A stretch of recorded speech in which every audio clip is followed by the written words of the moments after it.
আসসালামু আলাইকুম। পঞ্চম শ্রেণীর শিক্ষার্থী আপনাদের সবাইকে স্বাগতম জানাচ্ছি লার্নিং নিশানে। আমি আছি মশিউর নিশান। আপনারা যারা এখনো আমার চ্যানেলটা সাবস্ক্রাইব করেননি দ্রুতই যেয়ে সাবস্ক্রাইব করে আসুন এবং এখানে আপনাদের অনেকগুলো ভিডিওস দেওয়া রয়েছে, সেগুলো আপনারা দেখতে পাবেন এবং ধারাবাহিকভাবে আরও ভিডিওস আসবে আপনাদের ইংরেজি বইয়ের উপরে, হ্যাঁ, টেক্সট বুক যেটা রয়েছে সেটা। সো আজকে আপনাদের ইংরেজি টেক্সট বুকের আমরা 34 নাম্বার পেজটা এখান থেকে পড়া শুরু করছি, ঠিক আছে? আর আগের পেজগুলোর পড়া দেওয়া রয়েছে, প্লেলিস্টটা চেক করলেই পেয়ে যাবেন। সো এখানে আমরা ইউনিট 9 এর অকুপেশনস এই ইউনিটটা আমরা পড়া শুরু করছি। এটা হলো 34 নাম্বার পেজে আছে। এই পেজ থেকে আমরা এই পুরো প্যাসেজটা সুন্দর করে পড়ে ফেলবো এবং এর মাধ্যমে এখানে কি, কি বলা হয়েছে না হয়েছে সেগুলো সম্পর্কে জানবো। পরবর্তীতে কোনো প্রশ্ন থাকলে সেগুলো আমরা উত্তর করব। সো অকুপেশনস মানে কি? পেশা, ঠিক আছে? পেশা, বিভিন্ন পেশাজীবী মানুষদেরকে নিয়ে নিচের দিকে আলোচনা হবে আরো বেশ কিছু জায়গায়। সো এখানে এই অকুপেশন বলতেই আমাদের পেশার উপরে নির্ভর করে কথা বলা হচ্ছে। সো এইখানে যেইটা প্যাসেজ দেওয়া আছে সেখানে একটু যদি ছবির দিকে আমরা একটু দেখি তাহলে আমরা বুঝতে পারবো। এই যেখানে আপনারা দেখেন এই যে ফায়ার ফাইটার্স এরা আছে কিন্তু, তাই না? একটা জায়গায় আগুন লাগছে, তারা কি আগুন নিভিয়ে ফেলতেছে। আর এই পাশে যে দেখেন ২ টা ছেলে এরা দেখছে, এটা হয়তোবা স্কুলের মাঠ। এখন কি হচ্ছে এখানে সেটা আমাদের জানার জন্য পুরো টেক্সটটা পড়তে হবে। সো চলুন আমরা দেরি না করে পড়া শুরু করি। শুরুতে আমরা যদি এখানে দেখি, আ লং টাইম এগো when Raju was in class 5 there was a fire in his school. অনেকদিন আগের কথা বা বহুদিন আগের কথা, যখন রাজু ক্লাস 5 এ পড়তো, পঞ্চম শ্রেণীতে পড়তো, তখন তাদের স্কুলে একবার আগুন লেগেছিল। Everyone was very afraid but no one panicked. প্রায় সবাই কি ছিল? ভীত হয়ে গেছিল, মানে ভয় পাচ্ছিল, কিন্তু কেউ আতঙ্কিত হচ্ছিল না। প্যানিকড মানে কি? আতঙ্কিত হয়ে যাওয়া বা আতঙ্কিত হওয়া। অ্যাফ্রেড মানে হলো ভীত হওয়া, ঠিক আছে? ভয় পাওয়া। The teachers helped the students to leave the building quietly and safely. So শিক্ষকেরা কি করলেন? তারা সাহায্য করলেন যত শিক্ষার্থী ছিল তাদেরকে বিল্ডিং থেকে ধীরে সুস্থে এবং নিরাপদে বাহিরে বের করে দিতে। মানে যেহেতু আগুনটা ভেতরে লেগে গেছে স্কুলের বিল্ডিংয়ের, সো সেখান থেকে তো বাচ্চাদেরকে বাইরে বের করে দিতে হবে। সো নিরাপদে বের করার জন্য টিচাররা সেখানে হেল্প করেছিল, হ্যাঁ? তারপরে soon the firefighters came and put out the fire. তারপর খুবই শীঘ্রই সেখানে ফায়ার ফাইটার্স মানে কি? দমকল কর্মী যারা আসলে, ঠিক আছে? আগুন নেভানোর কাজে যারা নিয়োজিত থাকেন তাদেরকে আমি এটা বলে থাকি আগুন যোদ্ধা। শুনতে কেমন লাগছে জানি না, তবে এটা আমার কাছে ভালো লাগে। সো খুব শীঘ্রই সেখানে আগুন যোদ্ধারা চলে আসলেন এবং পুট আউট দ্য ফায়ার, এবং তারা এই আগুনটাকে নেভানোর কাজ শুরু করে দিয়েছিলেন এবং বা আগুনটা নিভাচ্ছিলেন। Raju watched the fire fighters from the school yard. Raju এই ফায়ার ফাইটার্সদেরকে, আগুন যোদ্ধাদেরকে দেখছিলেন কোথায় থেকে? ইয়ার্ড বলতে এখানে মাঠ, ঠিক আছে? সামনের মাঠ যেটা, সেটা বোঝাচ্ছে স্কুলের। সো এই স্কুলের মাঠ থেকে রাজু, এই দুইজনের ভেতরে মনে করেন এইটাই হচ্ছে যে নীল গেঞ্জি পরা আছে, ইনি হচ্ছেন রাজু, ঠিক আছে? তো উনি দেখছে কি? এই যে আগুন যোদ্ধারা আগুন নেভাচ্ছে স্কুলে, সেটা। ওকে? তারপর he thought about the fire and the fire fighters for a long time. সে, এই রাজু, আগুন এবং এই আগুন যোদ্ধা যারা আছেন তাদেরকে নিয়ে অনেকক্ষণ ধরে চিন্তা করলো। আফটার কলেজ রাজু জয়েন আ ভলান্টিয়ার ফায়ার ডিপার্টমেন্ট। কলেজে যখন উঠলো, এটা তো রাজু যখন পঞ্চম শ্রেণীতে ছিল তখনকার ঘটনা। যখন কলেজে উঠলো তখন রাজু একটা স্বেচ্ছাসেবক মানে আগুন নির্বাপক দলের সাথে বা বিভাগে সে যুক্ত হলো।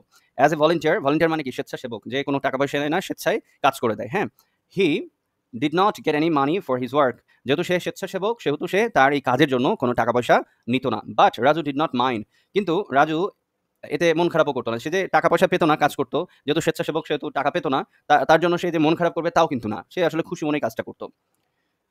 নাও Raju is a full time fire fighter. So যখন কলেজে গেল তখন স্বেচ্ছাসেবক হিসেবে ছিল। তারপরে সে ফায়ার ফাইটার যে বাহিনীটা রয়েছে সেখানে সে যোগদান করার মাধ্যমে সে এখন ফুল টাইম, মানে এটাই তার এখন পেশা হয়ে গেছে। সে এখন ফায়ার ফাইটার হিসেবে নিয়োজিত আছে, ঠিক আছে? It is his job so he earns money for it. So এখন যেহেতু সে এটা মানে পেশা হিসেবে নিয়ে ফেলেছে এবং সেখানে চাকরি করছে, তার জন্য এখন কি? সে এটার জন্য বেতন পায়। সো আর্নস মানে কি? আর্নস মানে উপার্জন করা, ঠিক আছে? আর্নস মানে উপার্জন করা। সো এটার মাধ্যমে সে এখন কি? টাকা উপার্জন করতে পারে, হ্যাঁ? তারপরে দেখেন, most of the time his work is putting out fires. তো বেশিরভাগ সময়ই তার কাছ থেকে হলো আগুন নেভানোর ব্যাপারটা নিয়ে তাকে কাজ করতে হতো।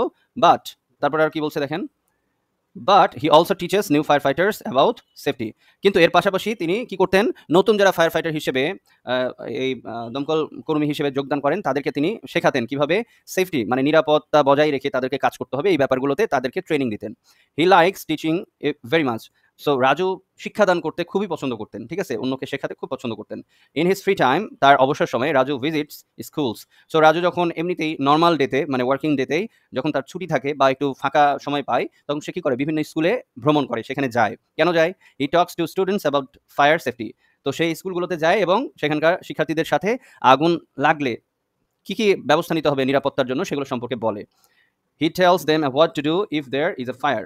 যেটা বললাম যে আগুন লাগলে কি করতে হবে সেটা সম্পর্কে বাচ্চাদেরকে রাজু তখন শিক্ষাদান করে। They should not panic. তাহলে কি করতে হবে সে যেগুলো বলে তার ভিতরে একটা হচ্ছে শিক্ষার্থীদের উচিত হবে না কি হওয়া, আতঙ্কিত হওয়া। হঠাৎ আগুন দেখা গেল তখন সেটা থেকে আতঙ্কিত হওয়া যাবে না। তারপরে কি they should listen to their teachers. তাদের উচিত তাদের শিক্ষকদের কথা শোনা। স্কুলে যেহেতু গিয়েছে রাজু যে স্কুলের শিক্ষার্থীদের বলছে, সো এখানে স্কুলের কথা বলা হচ্ছে। তো স্কুলে যদি আগুন লাগে তখন তাদের কি আতঙ্কিত হওয়া যাবে না এবং শিক্ষকরা যা বলেন সেটা শুনতে হবে।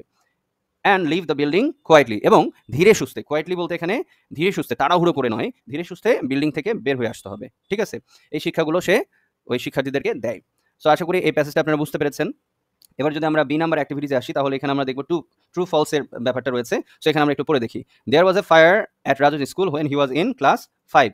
ইয়েস, এটা ট্রু। ঠিক আছে, তারপরে দেখেন the teachers left the students in the building during the fire. Left মানে কি ত্যাগ করা বা ছেড়ে চলে যাওয়া। তো টিচাররা কি যখন বিল্ডিং এ আগুন লেগেছিল তখন কি ওই রাজুদেরকে বা তার আরো যে সহপাঠীরা ছিল তাদেরকে ছেড়ে রেখে টিচাররা কি পালিয়ে গিয়েছিল বা চলে গিয়েছিল? না কিন্তু। সো এটা কি, এটা হলো ফলস। বোঝা গেল, এটা ফলস। তারপরে দেখেন 3 নাম্বারটা, Raju did not C the fire fighters put out the fire at his school. Raju দেখেছিল না ফায়ার ফাইটার্স মানে আগুন যোদ্ধারা আগুন নেভাচ্ছিল, এটা রাজু দেখেছিল না। কিন্তু এটাও তো মিথ্যা, রাজু তো ওই যে স্কুলের মাঠ থেকে ওদেরকেই দেখছিল, তাই না? সো এটাও কি ফলস। তারপরে দেখেন 4 number, Raju always earns money for being a fire fighter. Raju সবসময় যে মানে বিং এ ফায়ার ফাইটার হিসেবে সে সবসময় টাকা উপার্জন করতো কি আদৌ?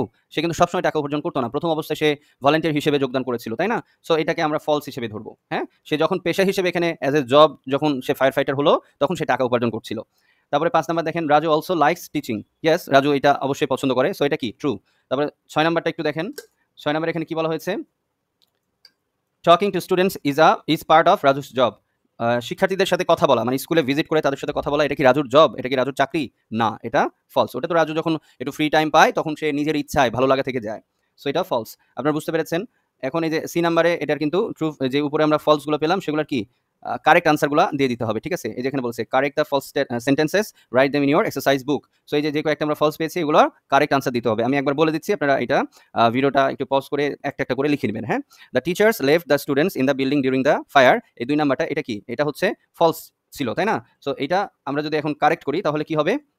এটাকে কারেক্ট করলে হবে the teachers did not leave, did not leave the students in building during the fire. Did not leave, leave মানে কি LEAVE। ঠিক আছে, ওকে। সো এটা আপনারা বুঝতে পারলেন, এটা দিয়ে দিলেই হয়ে গেল। তারপরে আমরা যদি 3 নাম্বারটাতে আসি, রাজু ডিড নট সি, এটা না, আমরা কি বলবো এখানে?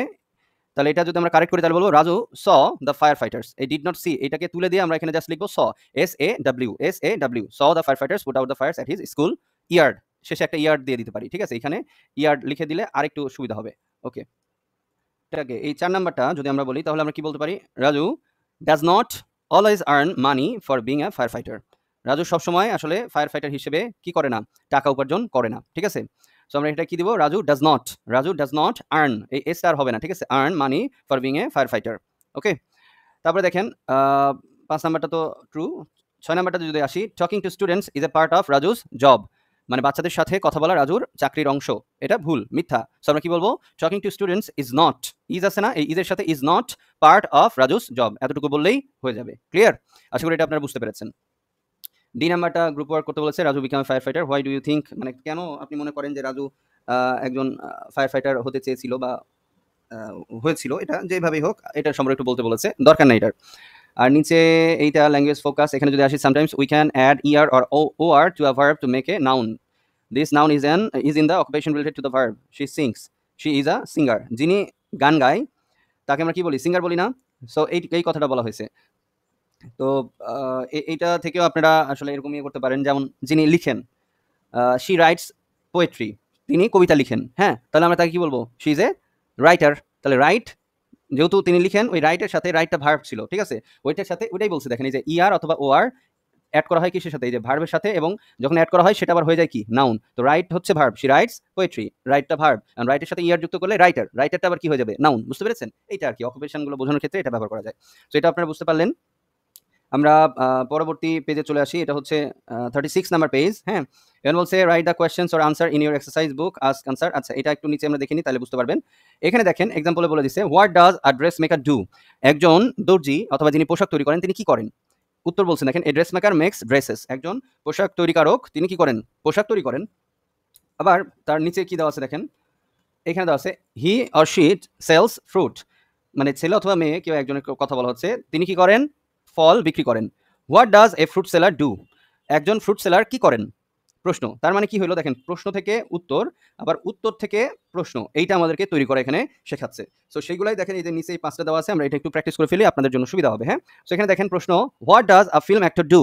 একজন ফিল্ম অ্যাক্টর মানে অভিনেতা, যিনি ছবিতে অভিনয় করেন, মুভিতে অভিনয় করেন, তিনি কি করেন? তাহলে উত্তর আমরা কি দিব? একটা বিষয় মনে রাখবেন, যদি প্রশ্নে কখনো ডাজ থাকে, প্রশ্নে যদি কখনো ডাজ থাকে, তাহলে আপনি যখন উত্তর লিখছেন তখন যে ভার্বটা ইউজ করবেন সেটার সাথে এস অথবা ইএস যুক্ত হবে। মনে থাকবে, প্রশ্নে যদি ডাজ থাকে তাহলে আপনি যখন যে উত্তরটা লিখবেন সেটার ভার্বের সাথে এস বা ইএস যুক্ত হবে। এই যে এটা দিলেই আমার উত্তর শেষ।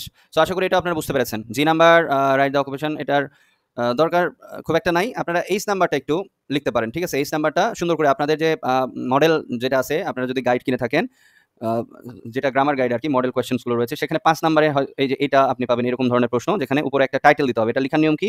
উপরে একটা টাইটেল দিবেন, দেওয়ার পরে তার নিচে প্যারাগ্রাফের মতো একটার পর একটা লিখে যাবেন, কিন্তু যেগুলো লিখবেন সেগুলো কি হবে? এই প্রশ্নগুলোর আলোকে সেখানে উত্তরগুলো লিখতে হবে। বাট সেটা এবিসিডি বা 1 2 3 4 করে লেখা যাবে না, কিন্তু সেটা কি প্যারাগ্রাফের মতো লেখা লাগবে শুধু, কোনো নাম্বার থাকবে না। কিন্তু এই উত্তরগুলো ওখানে যা লিখবেন সেগুলো এই প্রশ্ন অনুসারে যেন উত্তরগুলো হয়, ঠিক আছে?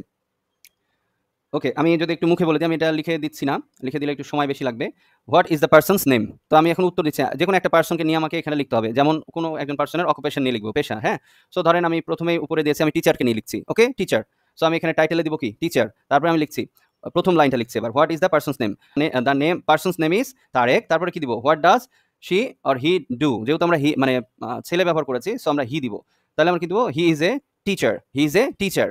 সো আমার 2 লাইন কিন্তু হয়ে গেল এটার। হ্যাঁ, তারপর 3 নাম্বার প্রশ্নের উত্তর অনুযায়ী, where does she or he work? সে কোথায় কাজ করে? তখন আমি বলবো he works at a school in Rajshahi, এটা বলা যেতে পারে। ওকে, তারপরে দেখেন, what time does he or she start work? তা আমরা বলতে পারি কি? He starts his work at 8 AM।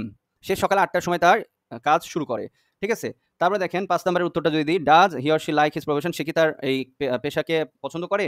আমরা কি লিখবো? Yes he likes or he loves his profession. পরে বলছে হোয়াই অর হোয়াই নট? যদি সে পছন্দ করে তাহলে কেন পছন্দ করে, আর যদি সে পছন্দ না করে তাহলে কেন সে পছন্দ করে না? সো আমরা তো বলেই দিছি যে সে পছন্দ করে, তাহলে আমরা কেন বলবো? তাহলে আমরা কি বলবো এখানে?